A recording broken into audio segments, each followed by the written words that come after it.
नवरात्रि का आज दूसरा दिन, दूसरी संध्या। पहली भक्ति है सत्संग। हमेशा एक बात है, हमारा जो व्यक्तित्व है ना, वो बनता है वातावरण से।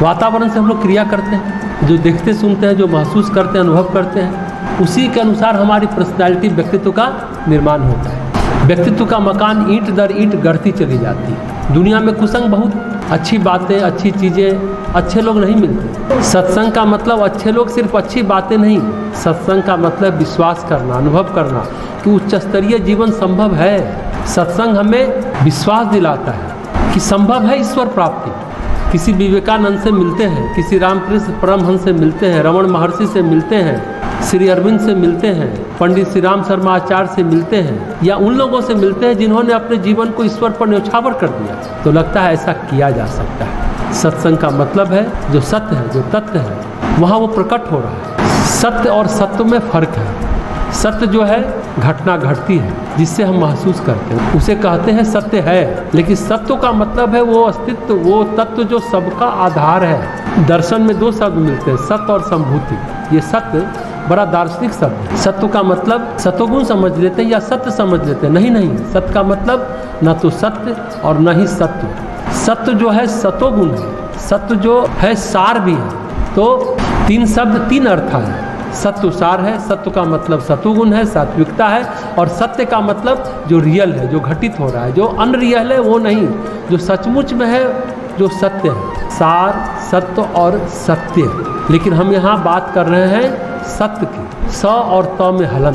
प्रथम भक्ति संतन कर संगा। पहली भक्ति है संतों का संग। संत वो है जहाँ सत्य, जहाँ अस्तित्व, जहाँ परमेश्वर प्रकट हो रहा है। उनके जीवन में सत्य क्यों है? जिन्होंने अपना जीवन सत्य के लिए, सत्य के लिए न्यौछावर कर दिया। संत आसानी से नहीं मिलते। गोस्वामी जी महाराज कहते हैं संत हृदय नवनीत समान। कहते हैं पर दुख द्रवही संत सुनीता।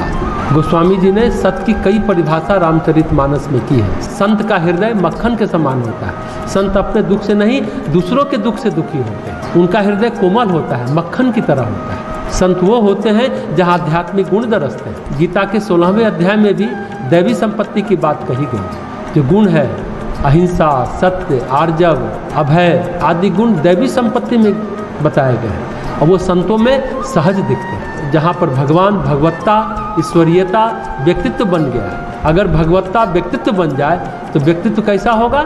संत का।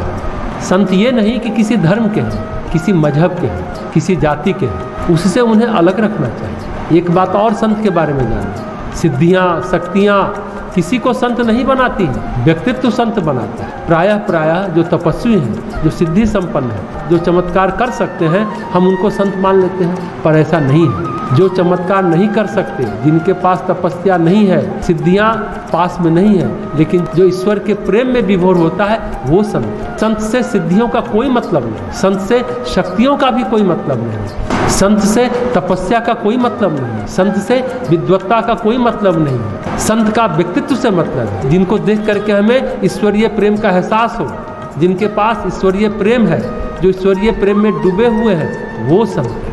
रामकृष्ण परमहंस कहते हैं भक्त का हृदय भगवान का डाक बंगला। भगवान वहाँ ठहरते हैं, भगवान वहाँ विराजते हैं। जिन्होंने अपने हृदय को, अपने व्यक्तित्व को भगवान का मंदिर बना लिया, वे संत भक्त हैं। जरूरी नहीं कि मनोकामनाएं पूरी होती हो वहाँ पर, लेकिन जहाँ पर भगवान का एहसास होता है, जिनके पास बैठ करके ईश्वर की अनुभूति मिलती हो, जिनके सानिध्य में लगे, वाह ये है भगवान का बंदा, यहाँ है ईश्वरीयता। जहाँ पर हमें ईश्वर की चमक मिले, ईश्वर का एहसास मिले, वो संत है। जैसे संत मीरा, संत कबीर, संत रैदास। यहाँ पर चमत्कार नहीं है। चमत्कार हो जाए तो हो जाए, ना हो जाए तो ना हो जाए। चमत्कार से अपने को परिभाषित नहीं करते, वैसा कुछ नहीं होता। जहाँ पर जीवन से भगवान अभिव्यक्त हो रहा है, वहाँ संत है। गोस्वामी तुलसीदास कहते हैं, प्रथम भक्ति संतन का संगा।